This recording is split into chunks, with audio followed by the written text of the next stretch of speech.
ये जो आईएसआई को बुलाना है, now we are dealing with the real issue के गए क्यों हैं। Is it a danger for India? Probably.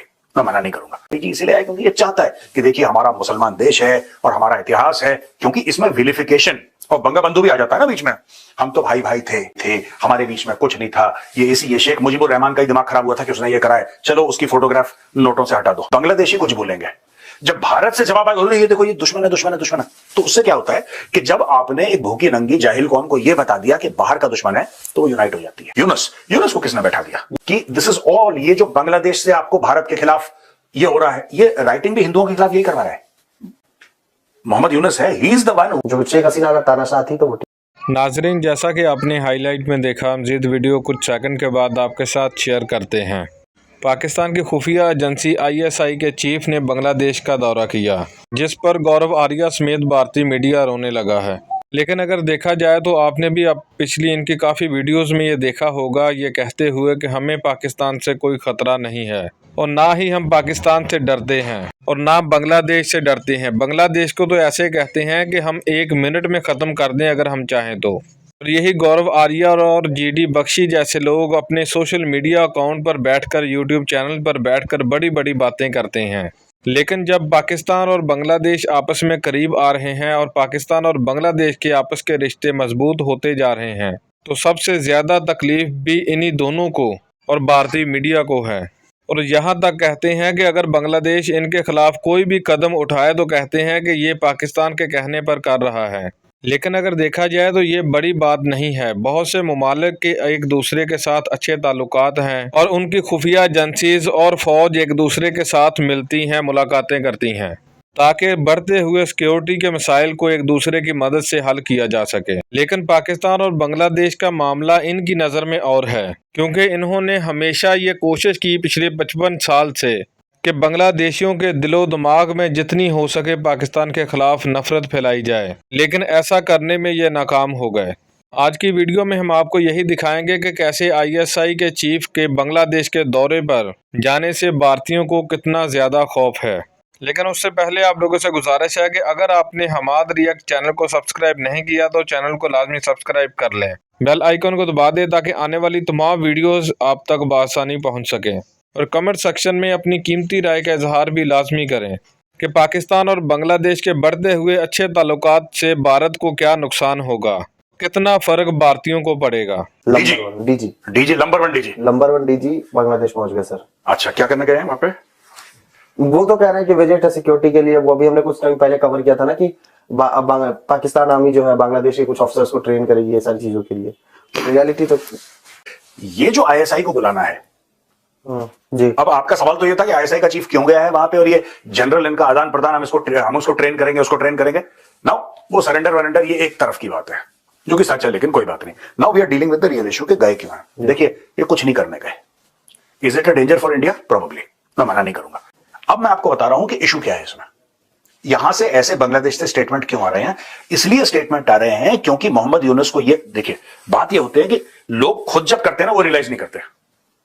मैं आपको एक धक्का मारता हूं, आप 2 कदम पीछे जाते हैं, आप मुझे धक्का मारते हैं, मैं जमीन पे गिर जाता हूं, निपेंद्र ने मुझे धक्का दिया। अच्छा, आप ये भूल जाओगे कि धक्का पहले मैंने दिया था आपको, आपने तो जवाबी कार्रवाई करी है मेरे ऊपर। यही बांग्लादेशियों के साथ सबसे बड़ी प्रॉब्लम है, short term memory loss. Bangladeshi कुछ बोलेंगे, जब भारत से जवाब आएगा ये देखो ये दुश्मन है दुश्मन है दुश्मन है, तो उससे क्या होता है कि जब आपने एक भूखी नंगी जाहिल कौम को यह बता दिया कि बाहर का दुश्मन है, तो वो यूनाइट हो जाती है।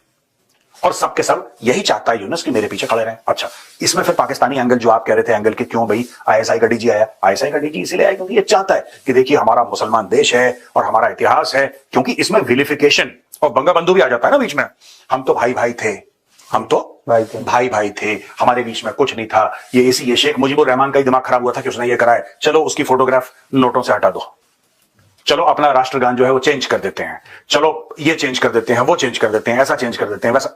ये सारा का सारा जो है, it is dovetailing into one single fact that Mohammad Yunus has got all the authority in Bangladesh, right? He has got no responsibility and he wants to prolong his rule.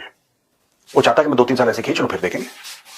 वो तो बोल रहा था कि 2026 में मैं चुनाव करवाऊंगा नहीं बोला, हो सकते हैं नहीं, उसने ये बोला कि 2026 में मैं डिसीजन लूंगा चुनाव का। वो 2026 में अगर ये डिसीजन लेता है कि 2030 में चुनाव होंगे, उसने डिसीजन का वादा करा, उसने ये थोड़ा बोला कि ना 2026 में हो सकता करवा भी दे, depending on the kinds of pulls and pressures.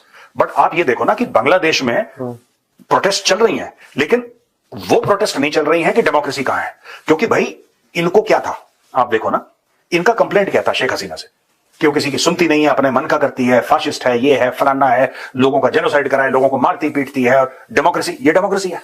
Yunus को किसने बैठा दिया? ये उस टाइम पे बांग्लादेश में भी नहीं था सर। मैं भाई आपसे कह रहा हूं कि ये होगा यूएस में कहीं पे नहीं, ये पेरिस में था, ओलंपिक्स के पास। अच्छा चलो, ओलंपिक देख रहा था ये। तो आप ये पूरी देखिए कि क्या ये, मुझे तो ये समझ में नहीं आता पैसे किसने पैसे दिए इसको कि तू ओलंपिक देख कर आ जा, क्या तो नोबेल पीस प्राइज? नहीं, ये कुछ इवेंट में था सर, पेरिस ओलंपिक्स से ही सीधा आया था, फ्रांस से। भाई साहब मैं ये कह रहा हूँ ओलंपिक में क्या ये दौड़ता है दर्शक के रूप में, क्या होगा? नहीं, उस कमेटी में कुछ था सर, कुछ ओलंपिक की कमेटी में, ओलंपिक की कमेटी में कुछ था, या मुझे एग्जैक्टली नहीं याद है, मुझे वही कह रहा हूं कि एग्जैक्टली मैं आपको ये कहना चाहता हूं कि इसको जो नोबेल प्राइज मिला है वो माइक्रो फाइनेंस के लिए मिला है। इसका क्या काम है ओलंपिक में? मैं आपको बताता हूं, ये अमेरिकन डीप स्टेट का पपेट है, जो कि सब जानते हैं इसके बारे में, बड़ा मशहूर है कि ये जो यूएस डीप स्टेट है उसका पपेट है। अब ये देखेंगे कि आगे इसका क्या होता है, वो आगे की बात है। लेकिन ये चीज है कि दिस इज ऑल, ये जो बांग्लादेश से आपको भारत के खिलाफ ये हो रहा है, ये राइटिंग भी हिंदुओं के खिलाफ यही करवा रहा है। मोहम्मद यूनुस है, he is the one who is instigating rioters कि तुम जाके मंदिर तोड़ो। Not that they need much instigation because they are radical Islamists, but हिंदुओं को मारो, ये करो, वो करो। क्यों? उससे क्या होगा कि ये भारत से रिएक्शन होगा। जब भारत से रिएक्शन होगा तो आप कह सकते हैं कि भारत हमारा दुश्मन है, देखो हमारे लिए उल्टी सीधी। वही चीज की मैंने निपेंद्र को धक्का दिया तो कुछ नहीं हुआ, निपेंद्र ने मुझे दिया तो मैंने विक्टिम कार्ड प्ले करके बोल दिया, देखो यार प्रोड्यूसर तुम बड़े गंदे आदमी यार, तुमने मुझे गिरा दिया और you are very bad person, और मैं पुलिस में जाकर तुम्हारे खिलाफ केस करूंगा। यही बांग्लादेश में हो रहा है। वो अपना राज बढ़ाना चाह रहा है, उसने 2026 तक तो ले लिया पूरा, देखो 25 शुरू है, 1 साल और राज करेगा, वो बीच में कुछ और टंटा करेगा, वो 1 साल और करेगा, धीरे धीरे परपेचुएट करता रहेगा। और सबसे बड़ी जो जेब कटी इसमें, किसकी कटी? खालिदा जिया की जेब कट गई। खादिजा खातून की जेब कट गई है, प्रोड्यूसर खादिजा खातून, हाँ उसकी जेब कट गई है, क्योंकि उसको लग रहा था कि भैया हम तो, वो हमें दोने में गरम गरम गुलाब जामुन मिल गया, हम खाएंगे इसको लप लप करके। सपने थे कि अब तो हम पीएम बनने वाले हैं, हम पीएम बनने वाले हैं, I am going to become and I will ride on this wave of sympathy and ride on this wave of jubilation कि रेवोल्यूशन हो गया बांग्लादेश में। कख नहीं रेवोल्यूशन हुआ, ये सब फ्रॉड है, चोर है, दगाबाज है, 2 नंबर है। एक बात कही जो मुझे उस पर आपसे थोड़ी सी हुई, आपने बोला कि ये प्रोटेस्ट क्यों नहीं कर रहा है कि बांग्लादेश में डेमोक्रेसी कहाँ है। हाँ। मेरा इतना मानना, जितना मैं पढ़ रहा हूँ अभी मुझे समझ में आ रहा है, जाहिलों को तानाशाह ही संभाल सकते हैं।